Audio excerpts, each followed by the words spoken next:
We are the 99%! We are the 99%! We are the 99%! We are the 99%! We are the 99%! We are the 99%! We are the 99%! We are the 99%! More like that! More check!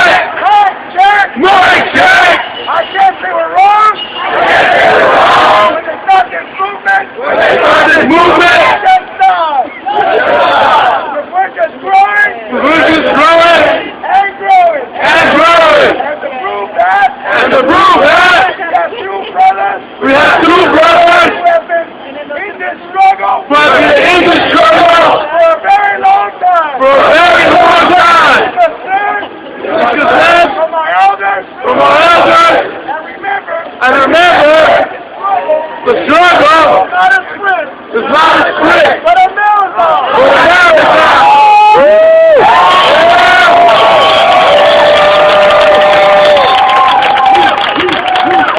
Thank you, first of all, for the warm welcome. Dr. West and I were here earlier today, for those who were around, and we promised to come back, and here we are. We came back a second time today. Back a second time. I want to be very brief and let Dr. West say a word. Okay. I know there are others who haven't spoken yet, and I feel like we're monopolizing, but we've been here twice again already today. We appreciate it. Dr. West and I came back tonight because he was on Anderson Cooper on CNN, and he insisted that they take him live from this protest.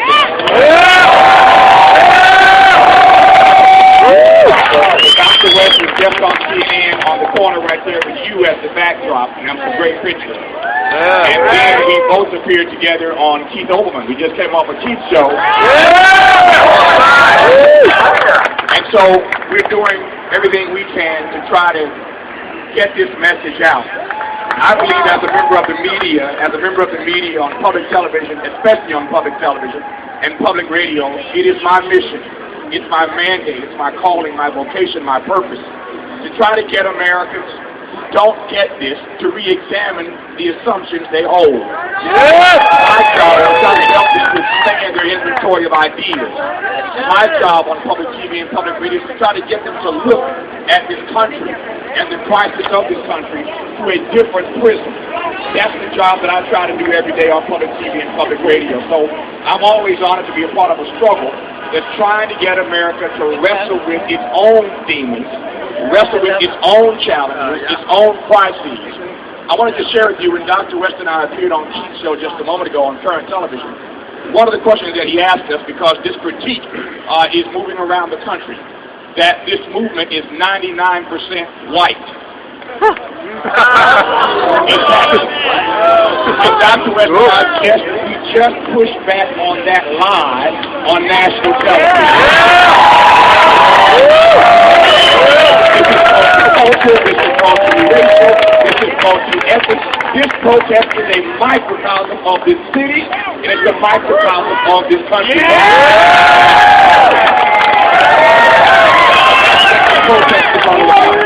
Back right quick to say, for those of us who live and work, or who live and are trying to work in this so-called city of the angels, I came back to say that if we are serious about taking our future into our own hands, when persons, I know we're streaming live right now, so I'm talking to folk right now who are not here, folk who are not here right now, but know that they're catching hell.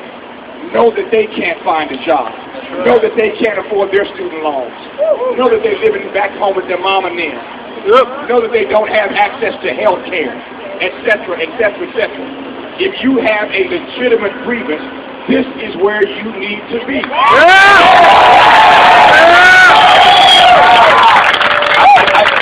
said to Keith when Keith asked whether or not there was a problem with the fact that the movement at the moment doesn't have a cohesive or coherent message, that there isn't a laundry list of demands.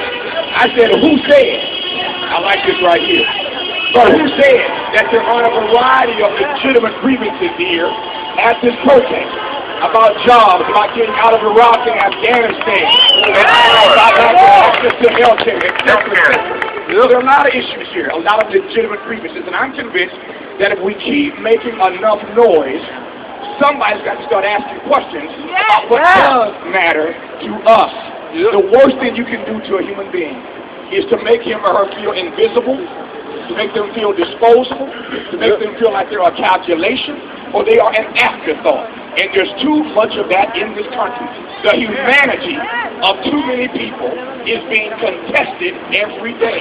What we are fighting against is the contestation of the humanity of too many Americans of all races, colors, creeds, etc.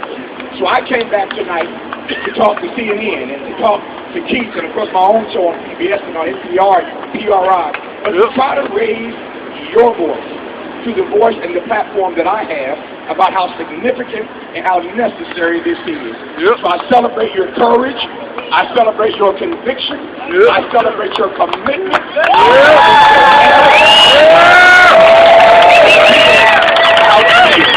For all those watching on this live stream right now, this is the place you need to be. Our voices have to be heard. Our grievances have to be raised.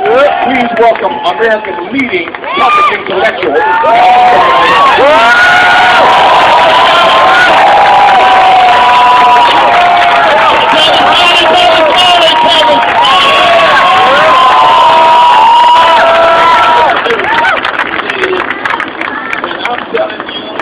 Such a sweet spirit here in Los Angeles because you have concentrated this faith by bearing witness to justice.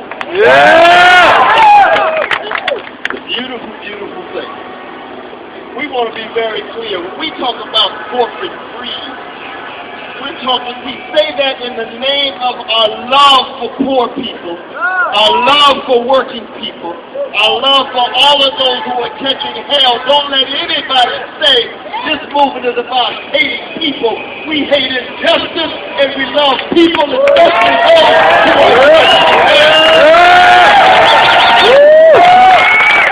who are corporate greed. We draw the connection between the corporate greed, not just on Wall Street, that has been involved in criminal behavior in the form of market manipulation and insider trading and fraudulent behavior and predatory lending, but also the corporate greed in the prison industrial complex.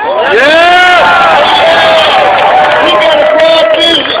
We've got brothers right now on strike. Lockdown, been on solitary confinement for 20-some years. That takes courage. Why? Because we're concerned about the humanity of each and every person. We don't care what color, what culture, what civilization, what gender, or what sexual orientation.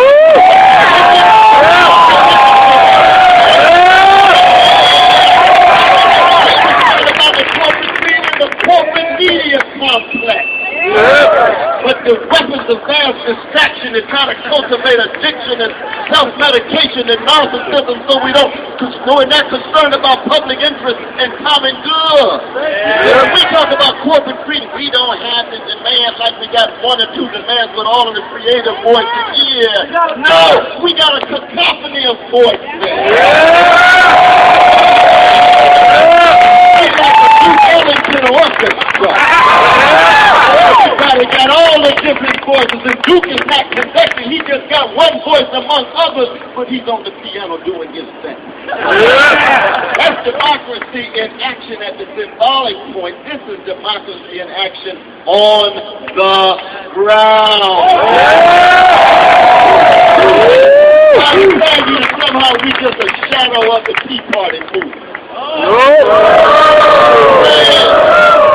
No way!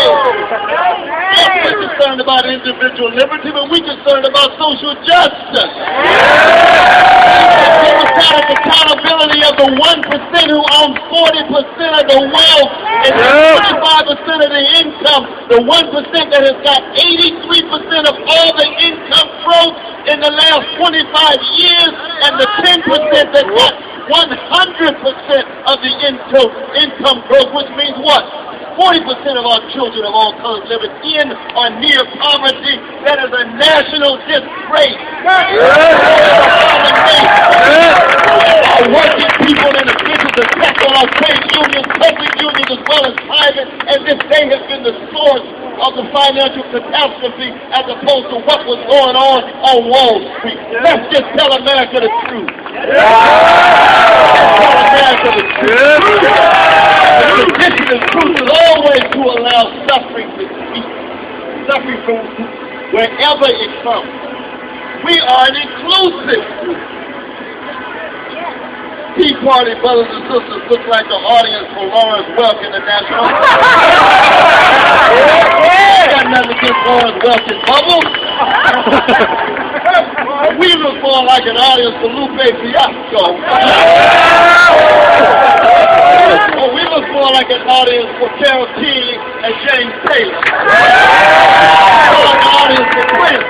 That's the kind of audience. It's uncommon humanity. So yes, we are open to prophetic Mormon brothers and sisters if they believe that corporate greed ought to be eliminated. Yeah! Give the prophetic Mormon brothers and sisters a hand right now.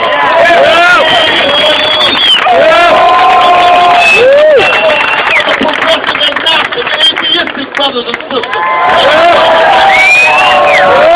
Even for prophetic black Baptists like myself.